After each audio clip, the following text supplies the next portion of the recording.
I know Dave preached last week, but I missed last week, so I figured that gives me an extra 15 minutes. So might as well take your shoes off and get comfortable for a while. I hate when I don't get to preach. I do appreciate that we've got people that are able to lead worship, and I do appreciate that you all helped lead worship while I was gone. Most of you that have gotten to know me by now know that my life is pretty much an open book. What you see is what you get, which means you know my eating habits, you know my viewing habits, you know my likes and my dislikes. For example, one that you may not have known was Buffy the Vampire Slayer. When the original movie, because there's now a new one that's coming out, when the original movie came out, my friend Wendy sucked me into going seeing it. I think there were all of 6 of us in the theater. Who would know that that would become a series that ran on for years? But I was there, one of the first to see it in the theater. It did become a TV show, and yes, every week. Sadly, I got sucked into watching it. From the first to the last, I was there in front of my TV watching it. In fact, I don't know if you've been in Roanoke long enough there, Crossroads Mall had a theater, and it briefly became the Cinema Grill. Didn't last long. I think the guy went to jail for tax evasion, but different story, different sermon.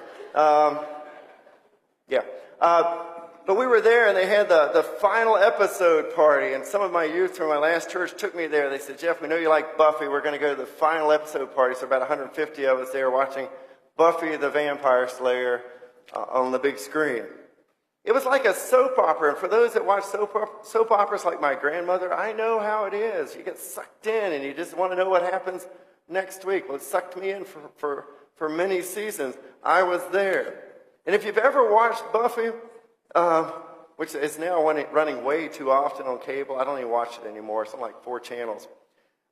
But if you've ever watched Buffy, I'm not going to ask for a show of hands, but if you've ever watched it, Buffy is not just a vampire slayer.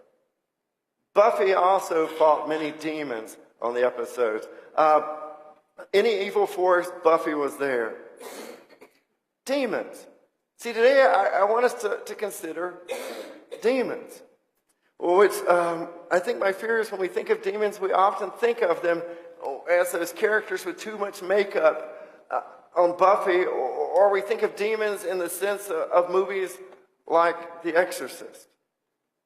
Demons.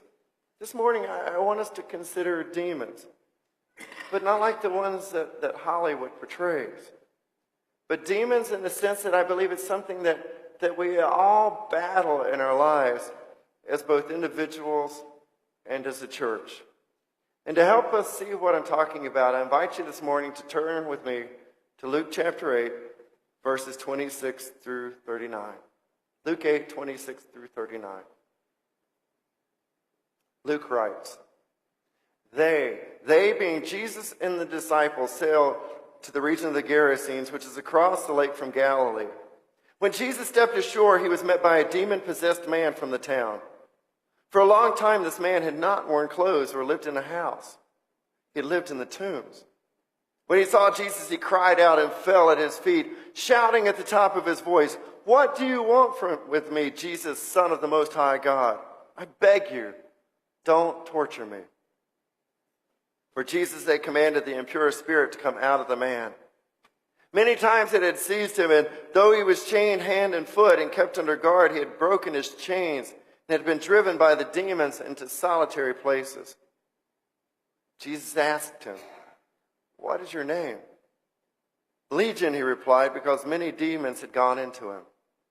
And they begged Jesus repeatedly not to order them to go into the abyss. A large herd of pigs was feeding there on the hillside, and the demons begged Jesus to let them go into the pigs, and he gave them permission. When the demons came out of this man, they went into the pigs, and the herd rushed down the steep bank and into the lake and was drowned. When those tending the pigs saw what had happened, they ran off, and they reported this in the town and the countryside. And the people went out to see what had happened. When they came to Jesus, they found a man from whom the demons had gone out, sitting at Jesus' feet, dressed and in his right mind. And they were afraid. Those who had seen it told the people how this demon-possessed man had been cured. Then all the people of the region of the Gerasenes asked Jesus to leave them because they were overcome with fear. So he got into the boat and he left. The man from whom the demons had gone out begged to go with him, but Jesus sent him away, saying, "Return home and tell how much God has done for you." So the man went away and told all over town how much Jesus had done for him. There's a lot in these verses, and it's so easy to get distracted by some of the stuff that really, as far as I'm concerned, has nothing to do with what Luke was trying to lay out for us.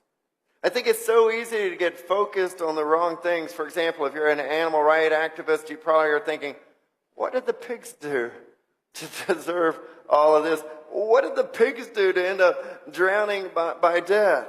In fact, it's so easy to get caught up in the pigs, and if you're reading commentaries, they spend more on pigs than the healing miracle itself. In fact, I believe too much is often made to do in commentaries about the pigs, when really, as far as I'm concerned, they're just a byproduct of what took place that day. But still, the commentaries, they want to center around pigs. And they will say that perhaps this man would not have believed that he had been cured unless there was a visual demonstration that had taken place, something that he could actually see.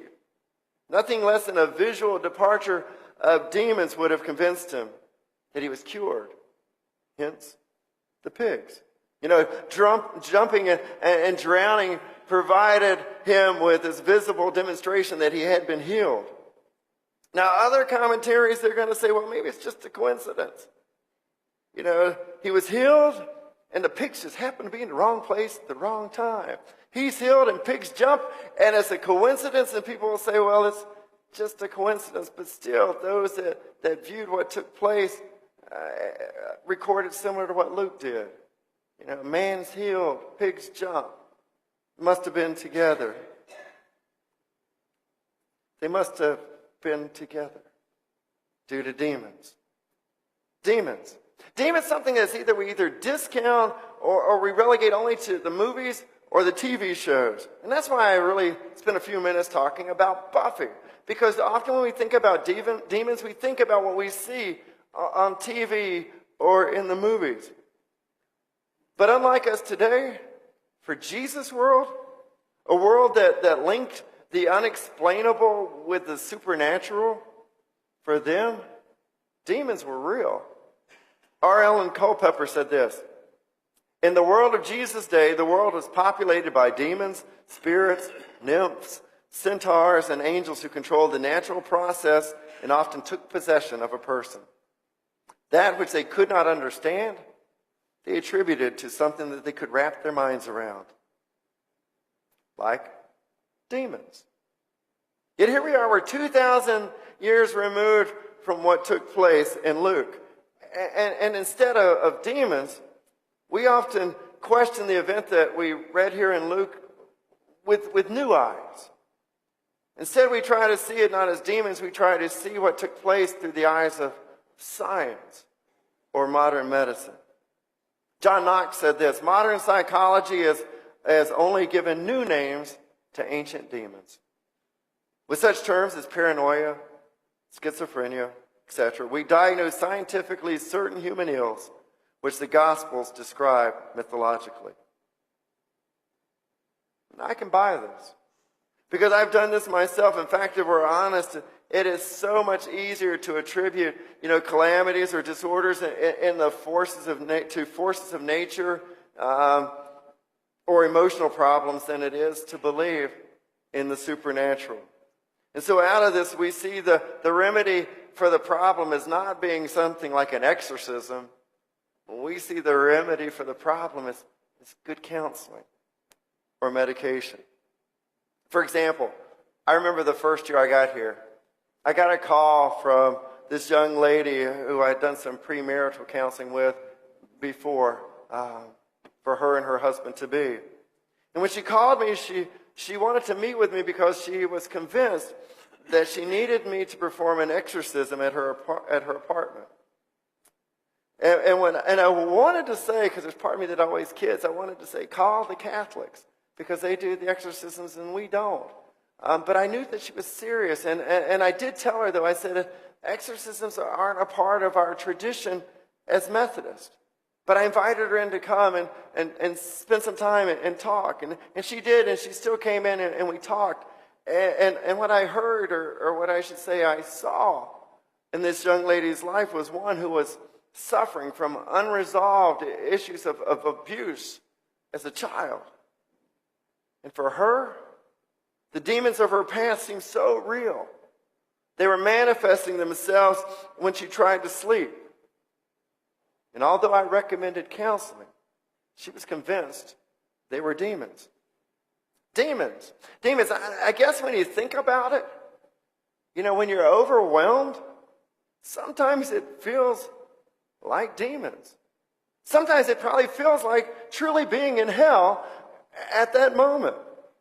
And for this man we read about in Luke, as well as that lady that came to visit me, they often seem so real, so overwhelming.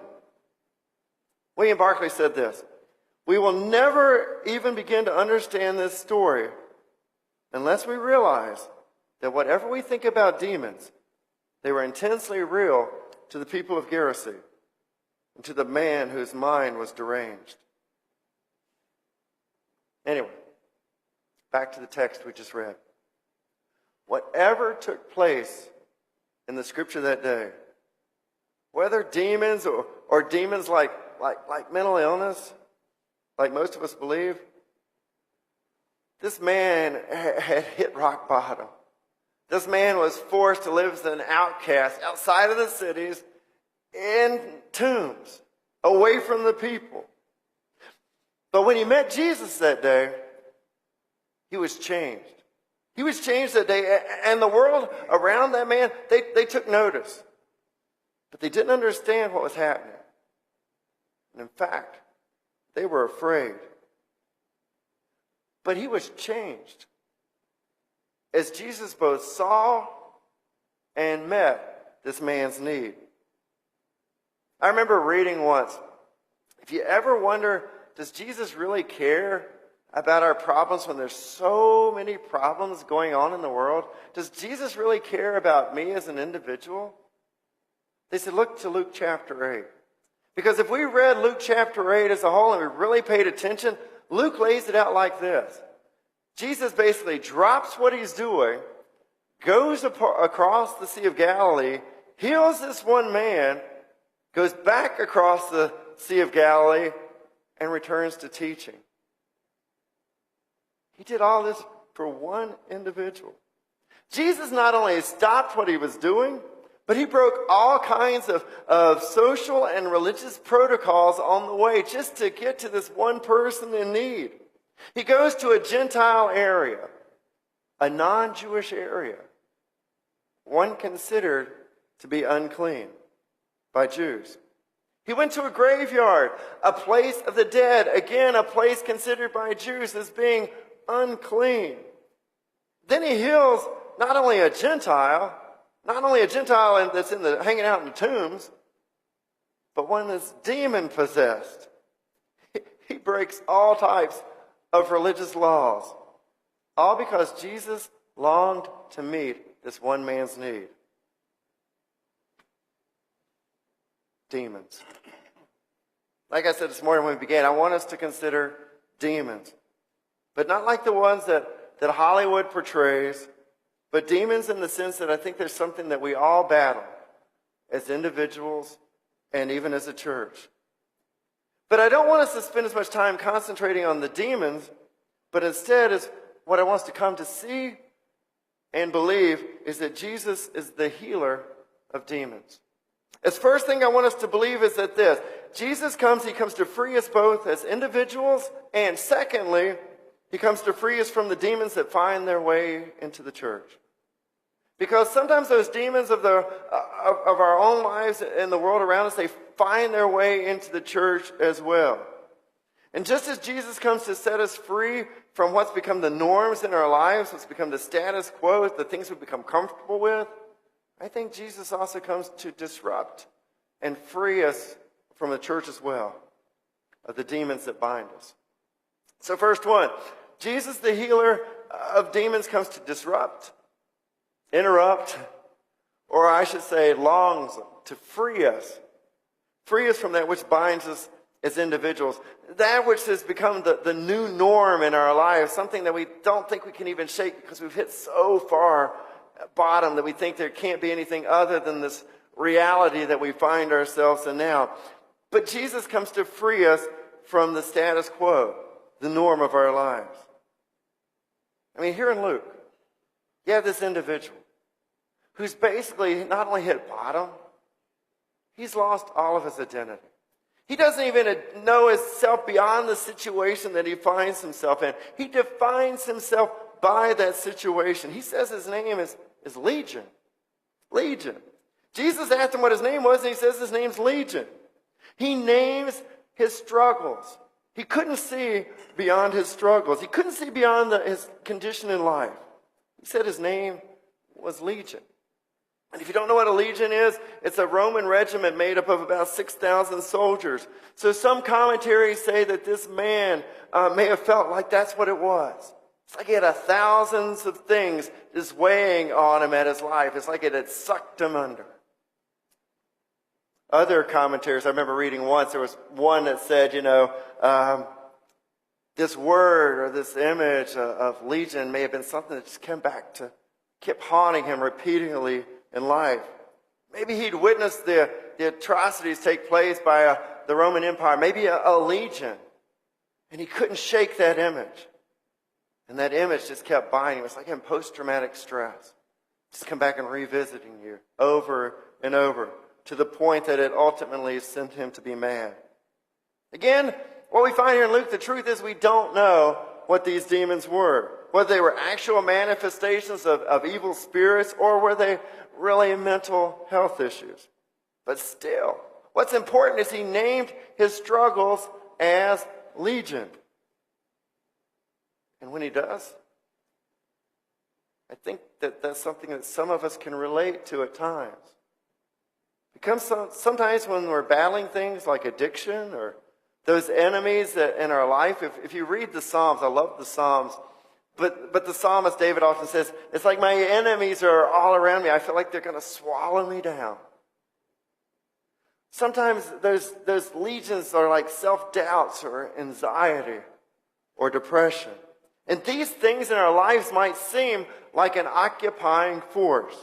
They overwhelm us to the point that we define ourselves by our afflictions instead of defining ourselves by our blessings or our God-given abilities. But I want you to hear this.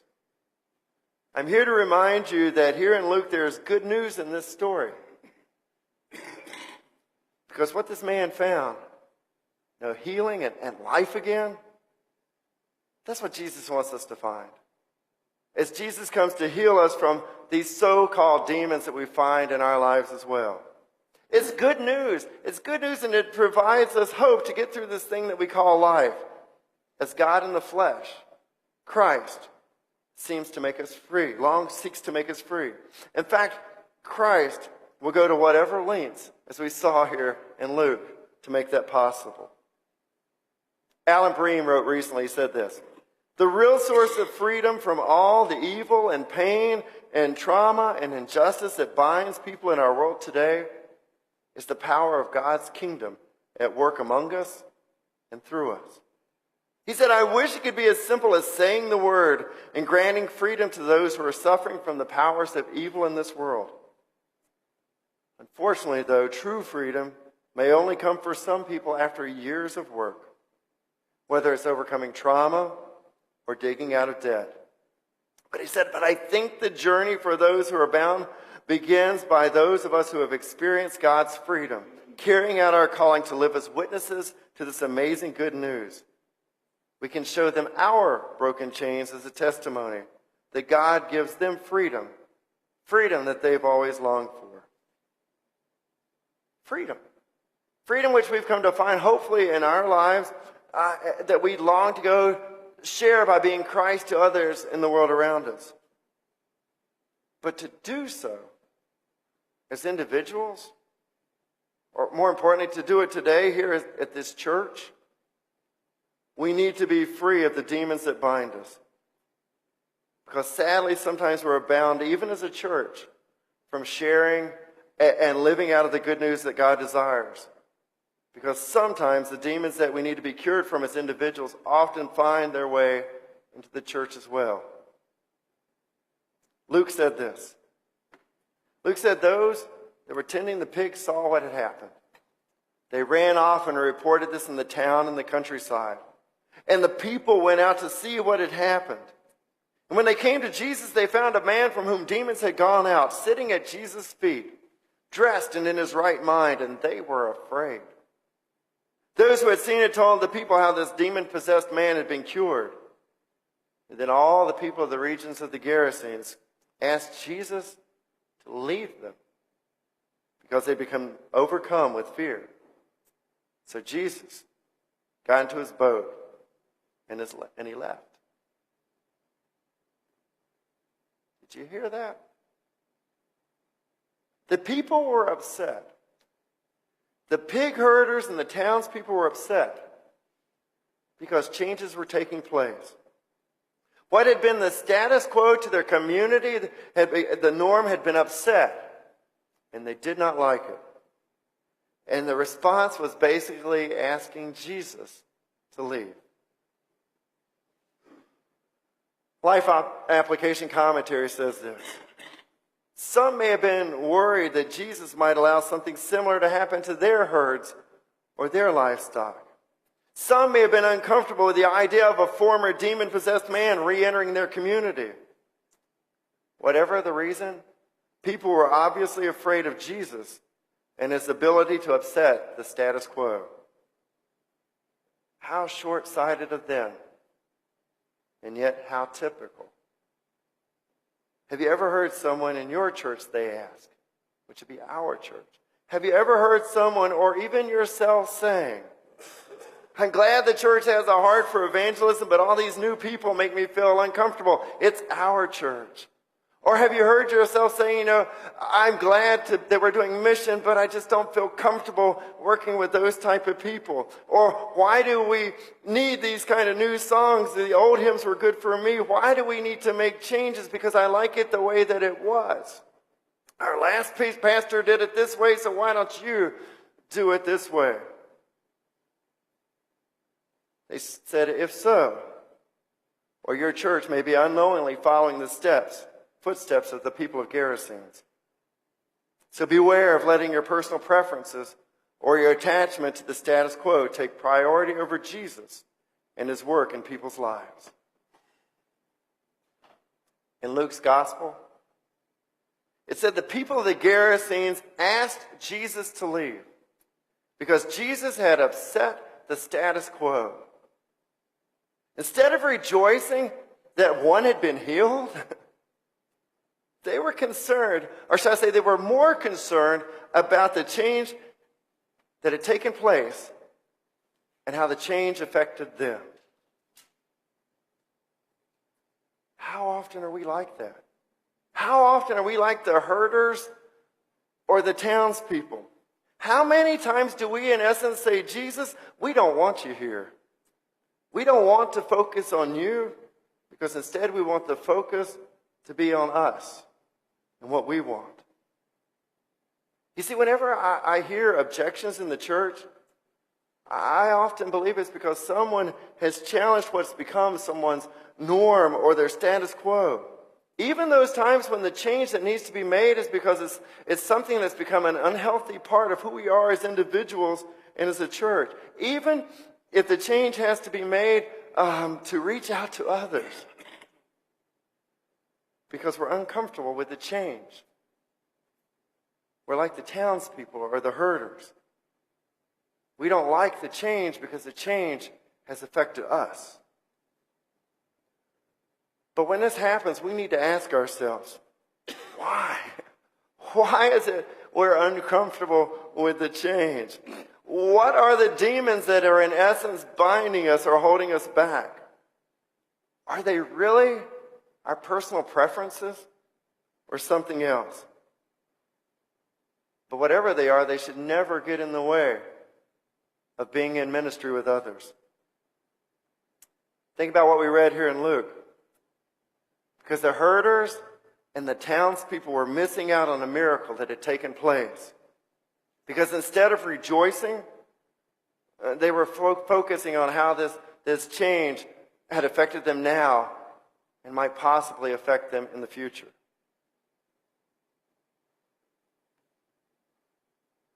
We're about to enter our 7th year in ministry together.